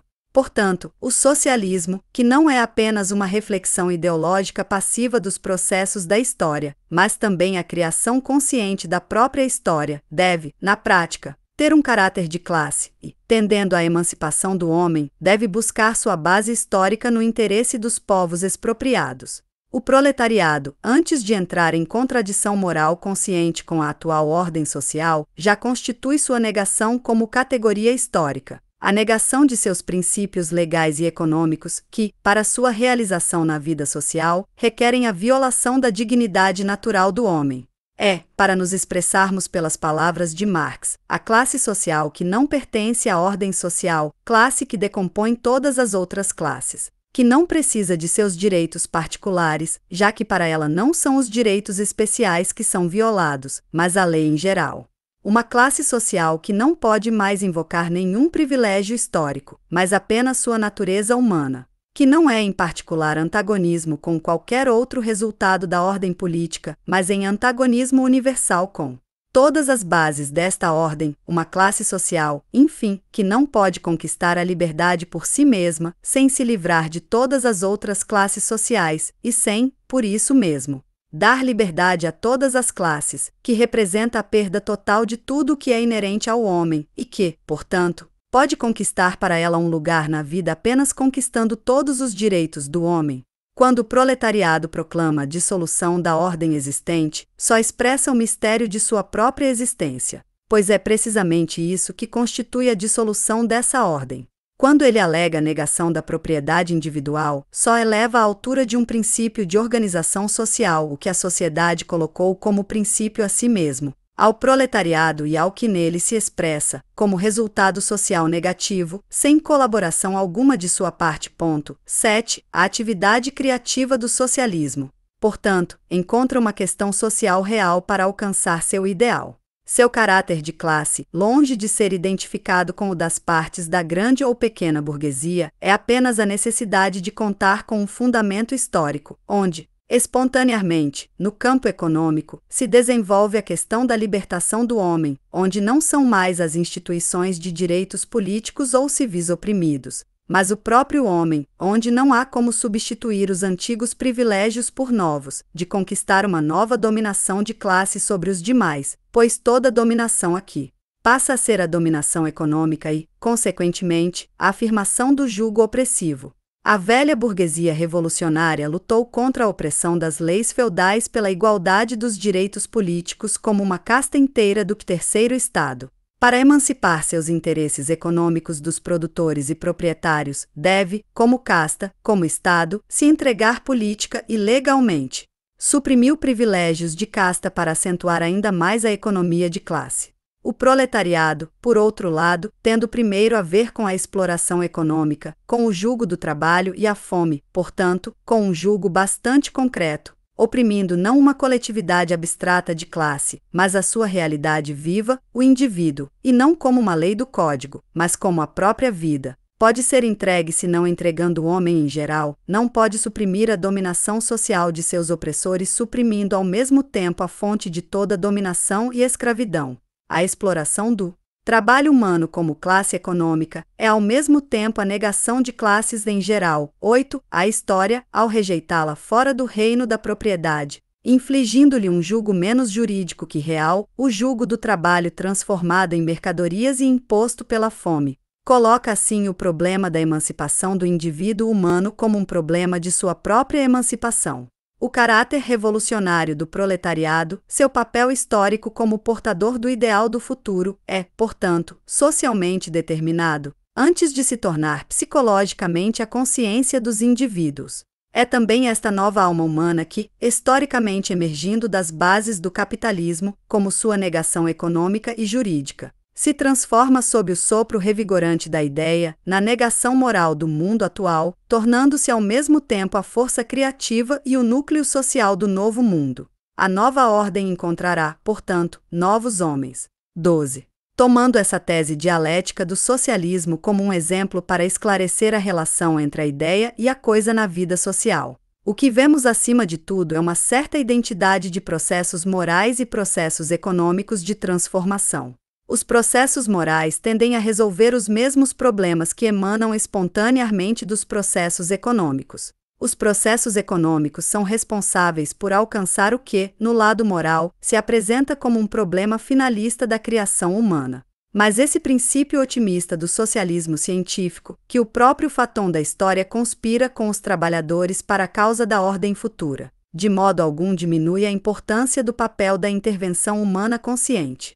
Somente a evolução econômica, se eliminarmos artificialmente a ação da consciência humana, não daria garantia de que cumprisse realmente sua promessa, expressa na linguagem objetiva da grande indústria, dos cartéis, da organização social do trabalho, que levaria realmente ao ideal coletivista. Considerando as coisas do lado puramente formal, levando em conta apenas este processo econômico abstrato, pode-se admitir com M. de Greef que o desenvolvimento histórico caracterizado, no período capitalista, pela concentração da propriedade fundiária, comércio, indústria e agentes de circulação, pode levar também à decomposição do Estado moderno, ao lucro de um novo feudalismo. 9. A uma socialização mais completa. De Greef, Transformisme Social, p. 286.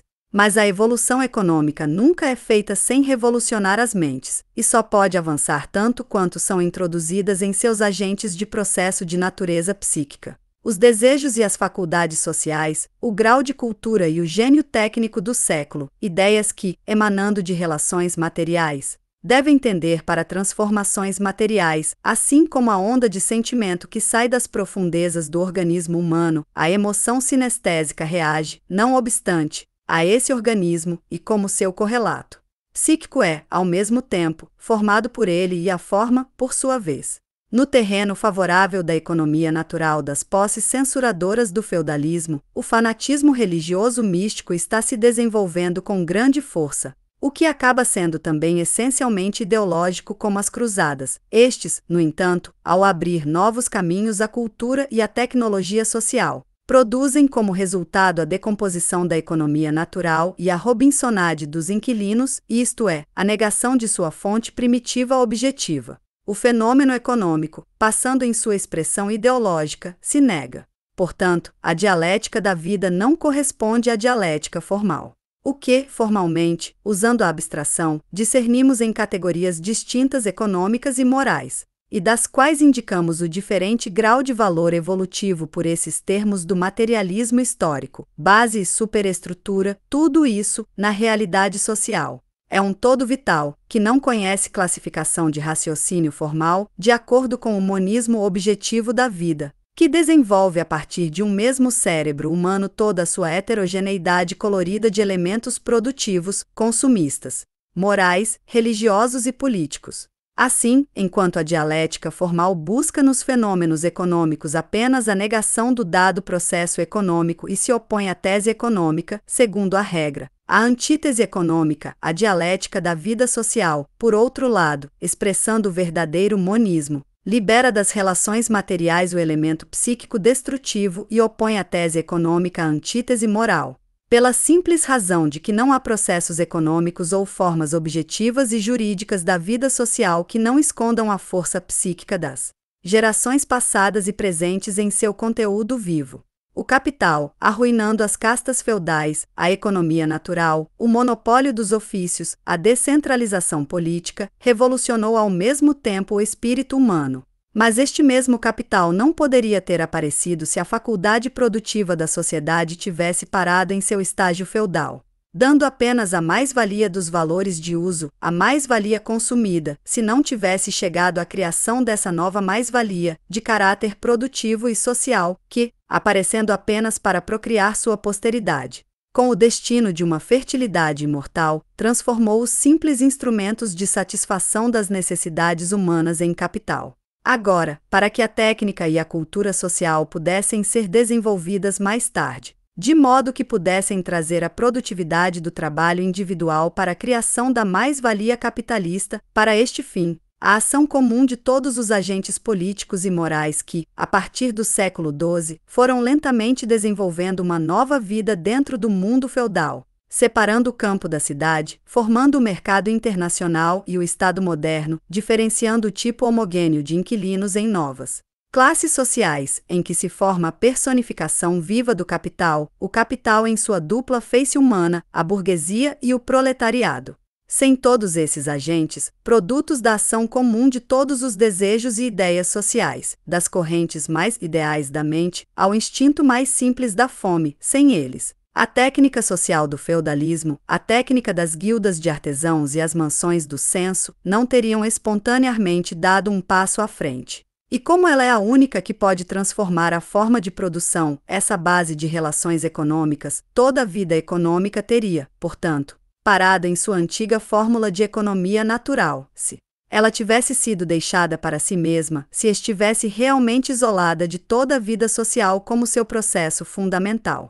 É verdade que a dialética da história constrói seus ciclos de transformações com elementos heterogêneos que lidam com o fenômeno econômico. Liberta os agentes ideológicos latentes, que conduzem à negação econômica, além de lidar com o fenômeno ideológico. Chega à sua negação através dos agentes econômicos. O fanatismo religioso da Idade Média traz a sociedade feudal em cooperação com os mercados do Oriente, preparando assim o terreno técnico e cultural para o capitalismo, cujo resultado moral imediato é a indiferença religiosa. 13. Para entender essa questão, porém, devemos olhar mais de perto a diferença entre a dialética formal e a realidade histórica. A dialética é a expressão lógica da evolução dos fenômenos. Considerar o mundo do ponto de vista evolucionista é considerá-lo como um fenômeno oposto à coisa em si incognoscível, como uma série de existências efêmeras em que nenhuma realidade metafísica encontra seu lugar. O evolucionismo, em oposição ao naturalismo puro, remove todos os valores absolutos da evidência da natureza. mostrando a natureza como continuamente criando para ser capaz de destruir e incapaz de produzir algo duradouro. Schopenhauer. O evolucionismo capta o verdadeiro significado do mundo com o qual estamos lidando, a relatividade de seu valor, seu caráter puramente fenomenal, estranho a todos os absolutos. Mas, trazendo os fatos da vida ao valor de fenômenos de caráter relativo, devemos também considerá-los em sua causalidade, em sua continuidade e semelhança essencial, e excluir de todo novum absolutum incompatível com a causalidade. Continuar a evolução de um determinado fenômeno é reduzir uma série de fenômenos individuais heterogêneos e diferenciados ao elemento que é comum a eles, a uma certa unidade, por exemplo. Só podemos estudar a evolução dos vertebrados se retornarmos os diferentes tipos de espécies a um caráter anatômico comum a todos eles, a espinha dorsal. Seres absolutamente diferentes não podem entrar em uma cadeia evolucionária, assim como não podem negar um ao outro, o som não pode ser o contraste da luz. A tese e a antítese condicionam mutuamente seu caráter. A concepção evolucionista do mundo é, portanto, ao mesmo tempo, a concepção monista. A dialética, como fiel intérprete da evolução objetiva, deve, portanto, reproduzir esse mesmo duplo processo, desenvolver a unidade na heterogeneidade e reduzir a heterogeneidade à unidade, 10, aplicada aos fenômenos sociais. Não pode reconhecer sua classificação em econômica, moral, política, que é de natureza formal e conceitual. Porque na vida eles estão tão intimamente interconectados que a mudança em uma categoria leva a mudanças nos outros. E nenhuma categoria de fatos é isolada ou limitada de maneira distinta quando considerada em movimento, em evolução, isto é, na realidade única da vida. Assim, por exemplo, os fenômenos econômicos são reduzidos à forma de produção, e a forma de produção à fórmula técnica e cultural da razão entre produtividade e necessidades. Mas o grau de produtividade social do trabalho e as necessidades da cultura vital são influenciados por uma série de fatos sociais, pelo progresso das ciências. O estado da luta de classes, as modificações da constituição política, as boas maneiras, as guerras, o sistema fiscal e o da educação, o desenvolvimento das artes plásticas, etc. Quando consideramos fenômenos no estado estático, só então eles são distinguidos em certas classes claramente definidas, só então podemos considerar os fatos econômicos, morais e políticos separadamente, mas também consideramos concepções mais do que as próprias coisas. O caráter constante e rigorosamente limitado de uma certa categoria de fenômenos é encontrado apenas em definições, quando, no entanto, nos livramos da definição, olhamos para a realidade da vida, os fenômenos em seu devir, este caráter desaparece, as categorias se sobrepõem umas às outras, e um dado fenômeno, econômico por exemplo, a manufatura capitalista, a fazenda da tarefa, assume o caráter de um símbolo de toda uma vida social. Resume em sua natureza todas as correntes que emanam do espírito humano. Como é apenas na definição conceitual que aparecem as abstrações puras de uma determinada cor, de uma certa forma, intensidade, etc. Enquanto o fenômeno em si não corresponde a ela, a realidade não conhece cor sem forma, nem intensidade sem cor, e combina nela a heterogeneidade qualitativa. Da mesma forma, por trás das definições puras de fenômenos sociais estão os momentos da própria vida, a fusão dos diferentes elementos potenciais, que conferem ao fenômeno a força do desenvolvimento e o fazem evoluir continuamente. Por outro lado, toda abstração, sendo uma homogeneidade eliminada da vida, permanece sempre morta, a forma de produção ou propriedade. Se existisse na vida social real como existe no cérebro dos cientistas, seria totalmente estéril, incapaz de um processo de desenvolvimento. Agora, lembrando-nos dessa verdade indutiva de que todo fenômeno social é produto de agentes heterogêneos da vida, que o simboliza por assim dizer, sem nunca corresponder à definição pura que o representa em nosso intelecto, devemos, ao mesmo tempo, reconhecer que não há séries causais de fenômenos da mesma categoria, que não há evolução econômica, política, moral, que não podemos falar de séries maiores ou menos importantes, de primeira ordem ou de segunda ordem, uma vez que nenhuma dessas séries poderia ocorrer por si só, cada uma sendo apenas um lado, isolado em nossa concepção da totalidade da vida. Consequentemente, seremos capazes de traduzir a série histórica de todos os tipos de fatos sociais em qualquer um deles. Sempre podemos encontrar o correlato econômico dos processos religiosos, morais e políticos e vice-versa. As mesmas contradições inerentes à proposição dos sociólogos do século XVIII, que via na ordem política a principal causa de todos os fenômenos sociais, a saber, que as maneiras e ideias são o resultado da ordem política, enquanto esta mesma ordem política deve ser, por sua vez, o resultado de certas ideias e morais. Sendo as duas proposições igualmente justificadas, essas mesmas contradições são encontradas quando atribuímos a qualquer lado da vida social um papel excepcionalmente privilegiado. A forma de produção dos mandatos censitários produziu as leis feudais e o regime descentralizado, vassalo, formando ideias e costumes correspondentes.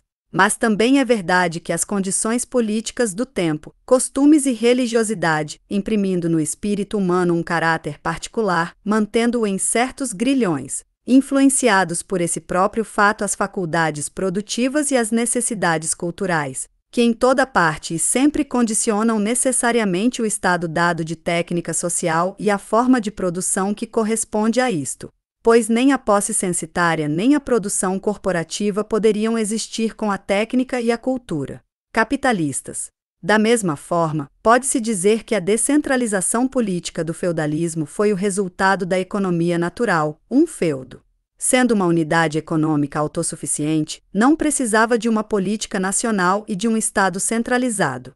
Mas esse mesmo fato de descentralização política também deve ser considerado como uma das principais causas da duração da economia natural, porque tem sido um dos obstáculos mais importantes para o desenvolvimento do comércio.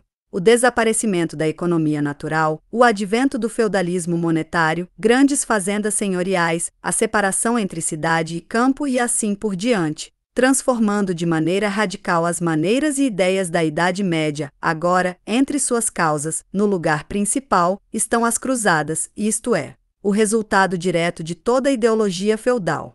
De acordo com a natureza dos fenômenos sociais, que unem os elementos heterogêneos da vida humana, a dialética da história não buscará a negação de um fenômeno econômico dado exclusivamente em seu conteúdo econômico, a negação de um fenômeno moral em seu conteúdo moral, mas, rasgando o véu de sua aparente homogeneidade formal, concebendo-o em sua única realidade de devir contínuo, ele mostrará em seu interior a riqueza da heterogeneidade vital.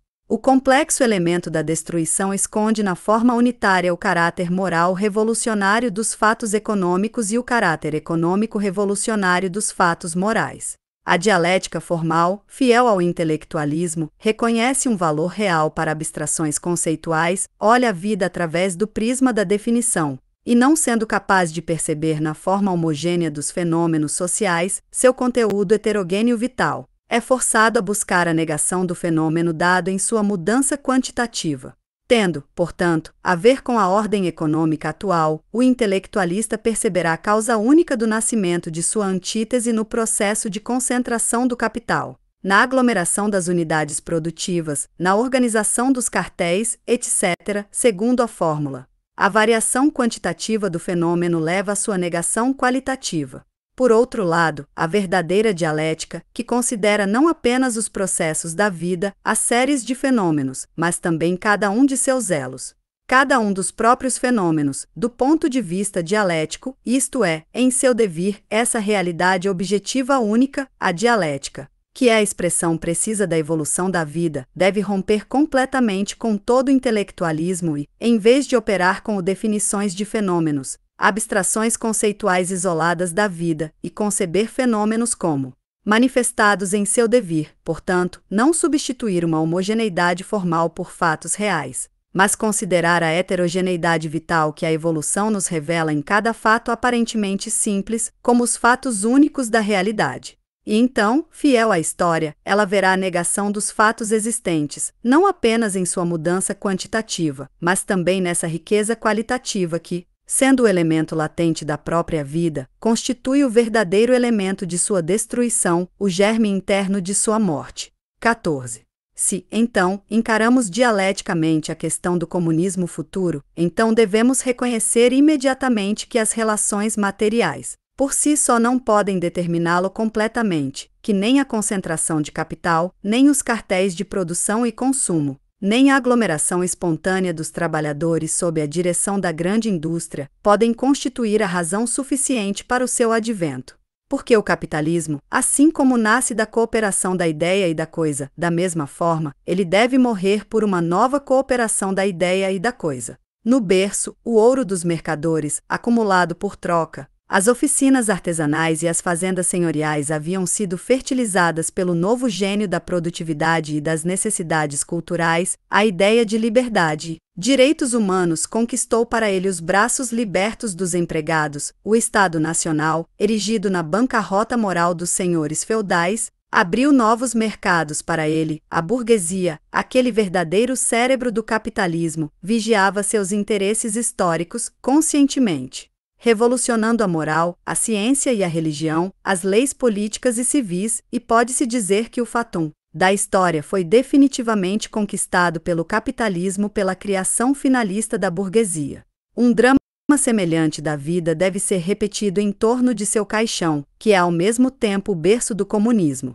Todos os poderes sociais, econômicos e morais devem lutar uma feroz batalha pelo nascimento do novo mundo. A concentração do capital deve se opor à democracia ideológica, às altas exigências culturais dos expropriados, os direitos políticos do povo. Confrontados com o monopólio econômico, devem chegar à negação política do Estado que sustenta esse monopólio, à ideia de emancipação do homem, removendo os preconceitos morais de propriedade e trabalho, ao mesmo tempo, liberará as forças gigantescas da técnica social, que estão adormecidas hoje e serão realizadas por elas. O fatum cego da história, nessa conjuntura crítica, busca um novo cérebro para se contemplar. Emaranhada na consciência humana, retirando das almas humanas toda a sua seiva vital, sua força de evolução, ela deve obedecer às vontades dessa consciência que ela mesma elevou em seu ventre por um longo processo espontâneo, como um produto da decomposição universal, como a ideologia do proletariado.